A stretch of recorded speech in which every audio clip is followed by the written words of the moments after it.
সম্মানিত দর্শক, ডক্টর মোহাম্মদ ইউনূসের সরকারে সমন্বয়কদের যে বাড়াবাড়ি, এটি এখন বিরক্তির চরম সীমান্তে পৌঁছে গিয়েছে।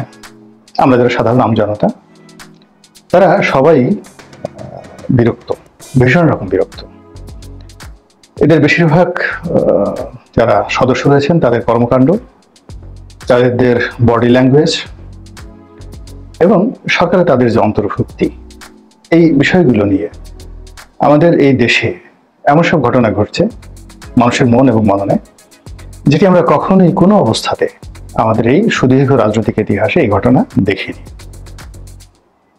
এখানে সমন্বয়করা যারা ছাত্র, তারা শিক্ষকদেরকে নিয়োগ দিচ্ছেন, শিক্ষকদেরকে শপথ বাক্য পড়াচ্ছেন, তারা ডিসি এবং এসপি কারা হবেন সেই বিষয়ে সিদ্ধান্ত দিচ্ছেন। এরপর বড় বড় রাজনৈতিক নেতা, তারপর আমলা, সাবেক আমলা, তারা বলতে গেলে এদের কাছে অনেকটা মাহরুম হয়ে পড়ছেন, অসহায় হয়ে পড়ছেন। একটা উদাহরণ দেই, আমাকে একজন এডিশনাল সেক্রেটারি সাহেব ফোন দিলেন, যিনি গত 15 বছর ধরে ভীষণ রকম বঞ্চিত, অত্যন্ত মেধাবী এবং অত্যন্ত যোগ্য।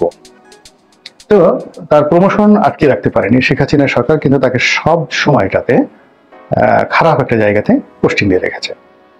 তো এই সময়টিতে যেহেতু একটা পরিবর্তন এসেছে, তিনি বেশ কয়েকজন রাজনৈতিক নেতাদের সঙ্গে যোগাযোগ করলেন।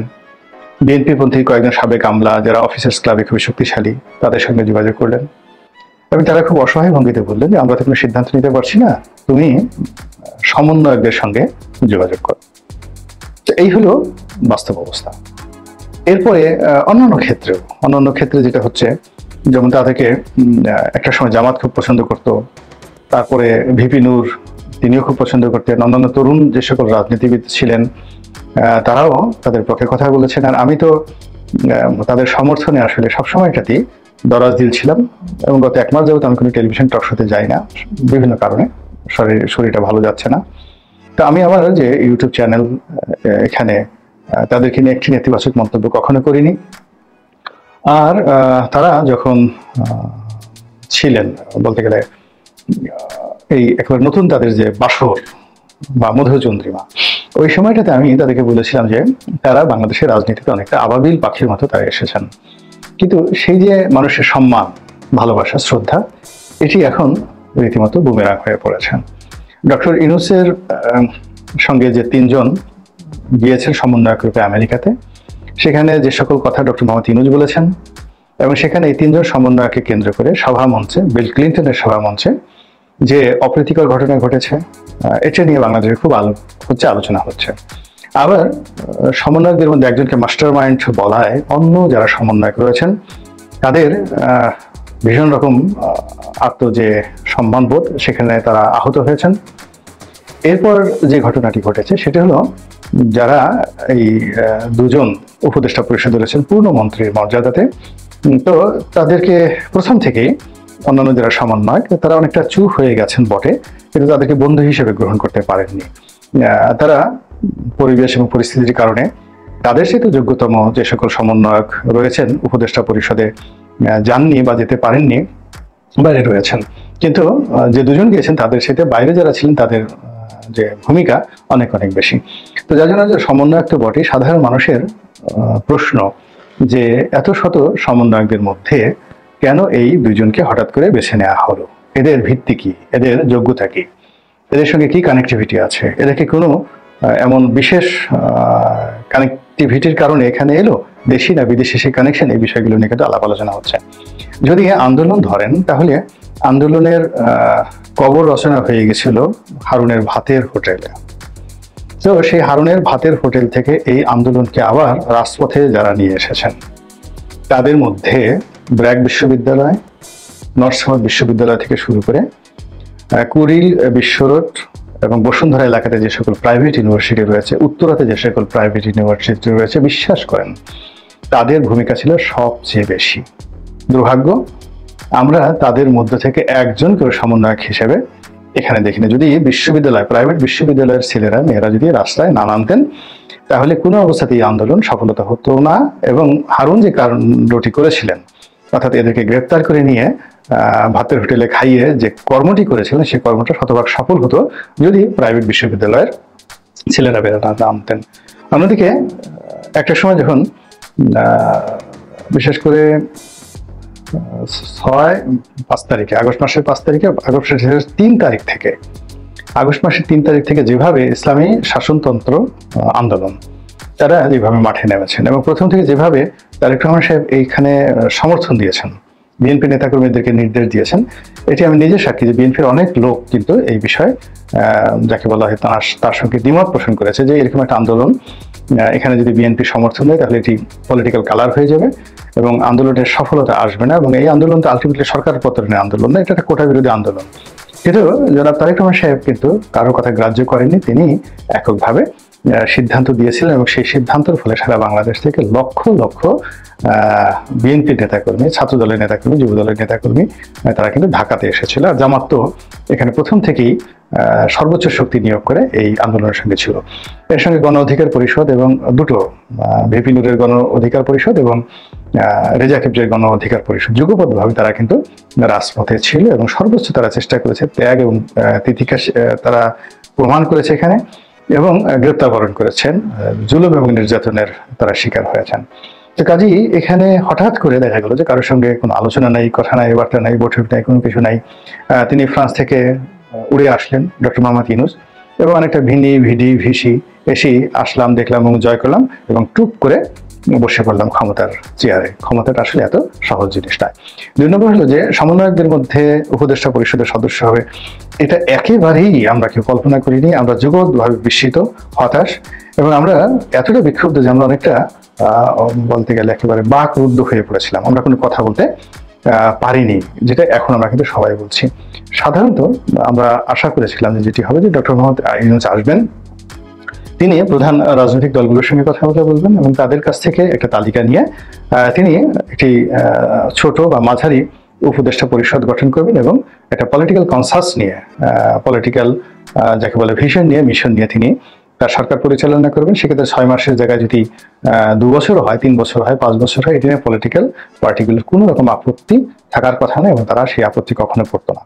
কিন্তু তিনি এসে যেভাবে এনজিও গ্রাম তিনি করলেন, অর্থাৎ গ্রামীণ ব্যাংক এবং এনজিওদের লোকজনদেরকে নিয়ে যেভাবে এটি সরকার গঠন করলেন এবং এখন পর্যন্ত যে কর্মকাণ্ডগুলো করছেন তাতে করে মানুষ রীতিমতো হতাশ হয়ে পড়েছে, অস্থির হয়ে পড়েছে এবং বিরক্ত হয়ে পড়েছে। তো এখানে যে সকল বিরক্তির কাণ্ড ঘটেছে তার মধ্যে সবচেয়ে বেশি বিরক্তির কারণ হলো এই সমন্বয়কদের কাউকে তিনি মাথায় তুলেছেন আর কাউকে তিনি ক্রমশ দূরে সরিয়ে দিচ্ছেন ডক্টর মোহাম্মদ ইউনূস। ফলে সমন্বয়কদের মধ্যে যে বন্ডেজ ছিল প্রথম দিকে, সেই বন্ডেজটা কিন্তু এখনো নেই। দ্বিতীয়ত এই সমন্বয়কদের মধ্যে যারা সরকারে আছেন কিংবা সরকারের বাইরে আছেন তাদের অনেক কর্মকাণ্ড নিদারুণভাবে সমালোচিত হচ্ছে এবং সবচেয়ে বড় ব্যাপার হলো যারা এই সমন্বয়ক হিসেবে এখন আছেন তারা আমাদের এই সমাজের নিম্নবিত্ত মধ্যবিত্ত পরিবারের সন্তান। এদের সর্বোচ্চ টার্গেট ছিল বিসিএস করে একজন সহকারী কমিশনার হওয়া, কাস্টমসের কর্মকর্তা, অর্থাৎ এন্ট্রি লেভেল, বিসিএস এর এন্ট্রি লেভেল সর্বোচ্চ। এবং এই সমন্বয়কদের মধ্যে যদি প্রতিযোগিতামূলক পরীক্ষা হতো 10% তারা বিসিএস এর চান্স পেতেন কিনা সেটি আমরা বলতে পারবো না। তো তাদের সর্বোচ্চ স্বপ্ন ছিল একজন বিসিএস কর্মকর্তা হওয়া এবং তাদেরকে আমরা মন্ত্রী বানিয়ে দিয়েছি। অর্থাৎ মনে করুন যে একটা মানুষ প্রায় 40 বছর চাকরি করে সহকারী কমিশনার থেকে সে একেবারে সচিব পর্যন্ত হলো, সচিব পর্যন্ত হওয়ার পরে সিনিয়র সচিব হলেন তিনি, তারপরে সংস্থাপন সচিব হলেন, ক্যাবিনেট সচিব হলেন, তারপরে ক্যাবিনেট সচিব হিসেবে তিনি রিটায়ার্ড করলেন, রিটায়ার্ড করার পর তিনি এমপি হলেন।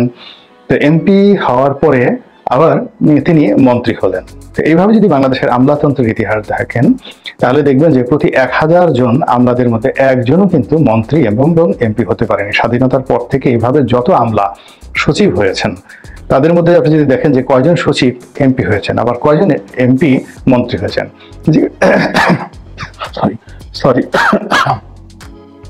যেখানে নূর মোহাম্মদ সাহেবের মতো মানুষ তাকে দল মন্ত্রী বানায়নি, আর সেখানে একেবারে সমন্বয়করা রাতারাতি মানে আলাদিনের চেরাকের মতো মন্ত্রীর চেয়ারে গিয়ে বসছেন।